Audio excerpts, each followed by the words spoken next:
வணக்கம். இப்ப நம்ம எங்க இருக்கோம்னு பார்த்தீங்கன்னாக்கா, அதாவது ஜம்மு காஷ்மீர்ல தாங்க இருக்கோம். ஜம்மு காஷ்மீர்ல எங்கன்னு பார்த்தீங்கன்னா, ஸ்ரீநகர்ல. இந்த தோட்டத்தோட பேரு என்னன்னா, ஷாலிமார் தோட்டங்க. இது வந்து ஒரு முகலாயரோட தோட்டம். இது ரொம்ப பிரசித்தி பெற்றதுங்க. இப்ப வாங்க பார்ப்போம். இப்ப நம்ம நடந்து போறப்ப பார்த்தீங்கன்னா, ரொம்ப அழகா இருக்குது. இங்க தாங்க வந்து பேரரசர் ஜஹாங்கீர். ஹிஸ்டரியிலே படிப்போம் ஜஹாங்கீர். அவர் புகழ்பெற்ற ஷாலிமார் தோட்டத்த அவர் கனவு திட்டத்த உருவாக்கி அவரோட ராணிய பிரியப்படுத்தினாரு. இந்த இது வந்து 1619ல ஒரு பழைய தோட்டத்த ஒரு அரச தோட்டமாக விரிவுபடுத்தி, அத பாராபாக்ஷ் அப்படின்னா மகிழ்ச்சியான அப்படின்னு அழைச்சுக்கிட்டு இருக்காங்க. அவரோட மனைவியோட நூர்ஜஹானுக்காண்டி இத கட்டினாருங்க. பேரரசர் ஷாஜகானோட உத்தரவு பேர்ல காஷ்மீர் ஆளுநர் ஜாபர் கான் இத விரிவுபடுத்தினாரு. அதற்கு வந்து அவர் என்ன வச்சாருனாக்க, பயாஷ் பக்ச் அப்படின்னா அபரிமிதமான அப்படின்னா அளவு கடந்த அப்படின்னு பேர் வச்சாங்க. அப்புறமா பார்த்தீங்கன்னா, அந்த மாகாணத்துல இருப்பாங்கல்ல சீக்கிய ஆளுநர்களுக்காண்டி மகிழ்ச்சியான இடமா இது மாறிடுச்சு.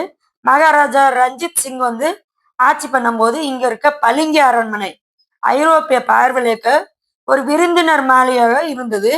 மகாராஜா ஹரிசிங் ஆட்சியில பார்த்தீங்கன்னாக்கா, இது வந்து மின்மயாக்கம் செய்யப்பட்டதுங்க இந்த வளாகம் பூரா. இப்படித்தான் பல ஆண்டுகளாக தோட்டம் வந்து பல ஆட்சியாளர்களாக விரிவாக்கம் செய்யப்பட்டு மேம்படுத்தப்பட்டு வெவ்வேறு பெயர்களால அழைக்கப்பட்டுள்ளது. ஆனா இந்த ஷாலிமார் தோட்டம் ரொம்ப ரொம்ப ஸ்ரீநகர்ல ரொம்ப ஜம்மு காஷ்மீர் பார்த்தா இது பிரபலமானது. இன்னைக்கு வரைக்கும் இது ஷாலிமார் பாக் அப்படின்னு சொல்லி இந்த தோட்டம் பேர் இருக்குங்க.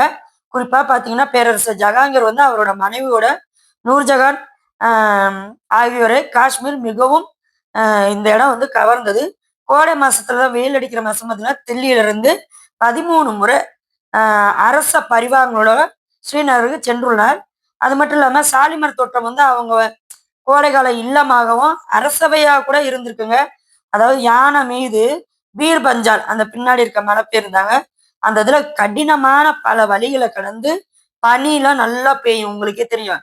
அங்க டிசம்பர்ல ரொம்ப பனி, ஜனவரிலாம் பார்த்தா அப்படிதாங்க இவங்க இங்க இருந்து வந்திருக்கிறாங்க. இந்த தோட்டம் வந்து முகலாயர் தோட்ட கலையோடைய அந்த அவங்களோட ஆர்ட்லயே ஒரு சென்டர் பாயிண்டாவே நம்ம சொல்லாங்க. இப்போதைக்கு நம்ம பார்த்தோம்னா இது வந்து ஒரு பொது பூங்காவாக இங்க இருக்குது. ஸ்ரீநகரோட கிரீடம்னே நம்ம சொல்லலாங்க.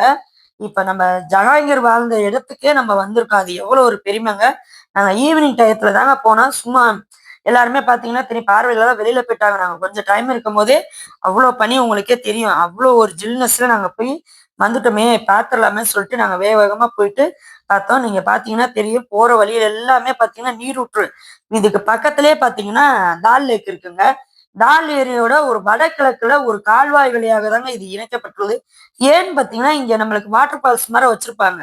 அந்த வாட்டர் ஃபால்ஸ் அந்த தண்ணி எடுத்து இதுல தாங்க வரும். அது 4 மேடை மாதிரி அமைச்சிருப்பாங்க. மேடு பள்ளத்துல இருந்து அப்படியே தண்ணி நிக்காம வருங்க. இந்த இடம் எங்களுக்கு ரொம்பவே பிடிச்சிருந்தது. அதாவது அந்த பூக்கள் தோட்டம் இருக்கும் பார்த்தீங்களா, அந்த சீசன்ல போனோம்னாக்கா, இது ரொம்பவே நல்லா இருக்கும். இப்ப நம்ம பனினால அதெல்லாம் கருகி போய் இப்பதான் பார்த்தா உங்களுக்கே தெரியும். சின்ன சின்னதா செடியெல்லாம் நட்டு வச்சிருக்காங்க பார்த்தீங்களா? இது செம்மையா இருந்தது. இந்த இடம் ரொம்ப ரொம்ப எங்களுக்கு பிடிச்சிருந்தது. ரொம்ப லாங் நல்ல டைம் ஸ்பெண்ட் பண்ணி பார்க்கக்கூடிய ஒரு இடம் தாங்க. ஃபேமிலியா போலாம். எல்லாமே பண்ணலாம். நல்ல ஒரு சூப்பர் இடம் பார்த்தீங்களா? வாட்டர் ஃபால்ஸ் இதுதாங்க நல்ல ஒரு இடமே. சமஸ்கிருதத்துல பார்த்தோம்னாக்கா சாலிமார் அப்படிங்கிற ஒரு சொல்லுக்கு பார்த்தீங்கன்னா அன்பின் தங்குமிடம் சொல்லி பொருள் உண்டுங்க. இந்த இடம் பார்த்தீங்கன்னா ரொம்பவே அழகா இருக்கு. இப்ப நம்மளுக்கு மழை வந்து பனி சீசன்லாம் வந்ததுன்னா நம்மளுக்கு செடி கருகி போயிருங்க இல்லையா? அந்த வெயில் காலம் வரும்போது அந்த கோடை காலத்துல வரும்போது பார்த்தீங்கன்னா பூவெல்லாம் ரோஸ் எல்லாம் அழகா இருக்குங்க.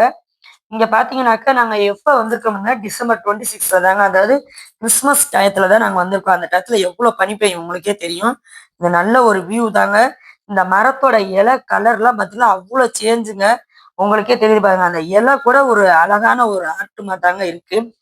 இப்போதைக்கு பார்த்தோம்னா அந்த ஜில்னஸ்னால அந்த ஈரப்பதனால நம்மளுக்கு தெரியல. நிறைய பேர் இந்த இடத்துல இருந்து ஷூட்டிங் நிறைய மூவில இந்த இடம்லாம் வந்து எடுத்திருக்காங்கங்க. இந்த வீடியோ பிடிச்சிருக்கா பாருங்க. நல்ல ஒரு எங்களுக்குலாம் ரொம்ப பிடிச்சமான இடங்க இது. எங்க பையனுங்கலாம் என்னடா பண்ணிட்டீங்க நீங்க உள்ள ஜில்னஸ் இல்லாம இவங்கெல்லாம் வரலன்னு சொல்லிட்டு வண்டியிலே உட்காந்துட்டாங்கங்க. எங்க பையனுங்க எங்க பொண்ணெல்லாம் பாத்தீங்கன்னா ஜில்னஸ்ஸா இருக்கு. நாங்க போற வழியில இங்கனே பாத்தீங்கன்னாக்கா இதுக்கு ஆப்போசிட்லயே பாத்தீங்கன்னா தால் லேக் இருக்குங்க. நிசாத் பார்க் இருக்குங்க. முகலாயர் தோட்டம் இருக்கு. அந்த இதுல நம்ம தால் போட்டிங்லாம் போனா வாட்டர் ஃபால்ஸ் எல்லாம் இருக்கும். அதே மாதிரி ஹோட்டல்ல நல்லா சாப்பிட்ற மாதிரி தான் இருக்கும். நன்றி, வணக்கம். இங்க பாருங்க, இப்ப நம்ம ரிட்டர்ன் வந்துகிட்டு இருக்கோம். இந்த வீடியோ பிடிச்சிருந்துச்சுன்னா லைக் பண்ணுங்க, சப்ஸ்கிரைப் பண்ணுங்க, மறக்காம உங்க ஃப்ரெண்ட்ஸுக்கு ஷேர் பண்ணுங்க. இன்னும் உங்களுக்கு ஏதாவது ஒரு கண்டென்ட் இருந்தா கமெண்ட்ல போடுங்க. Okay, bye friends. இந்த மாதிரி உங்களுக்கு நிறைய அட்வான்டேஜ்லாம் தெரியும்னா எங்க வீடியோ ஃபாலோ பண்ணுங்க. இங்க பாத்தீங்கன்னா எங்களுக்கு ரொம்ப ஒரு சந்தோஷமா இருந்தது. நாங்க போனதுக்கு வேஸ்ட் பண்ணாம டயத்துக்கு கரெக்டா ஓடிட்டு எங்க டிரைவர்கிட்ட கேட்டு அவரும் போயிட்டு வந்துருங்க உடனே சொல்லிட்டாங்க. ஏன்னா 5 மணிக்கு மேல வெளியில இருக்கக்கூடாது. ரொம்ப ஜில்னஸ் வேற. அந்த காரோட கண்ணாடி எல்லாம் பார்த்தோம்னா ரொம்ப ஜில்னஸ். பாய்.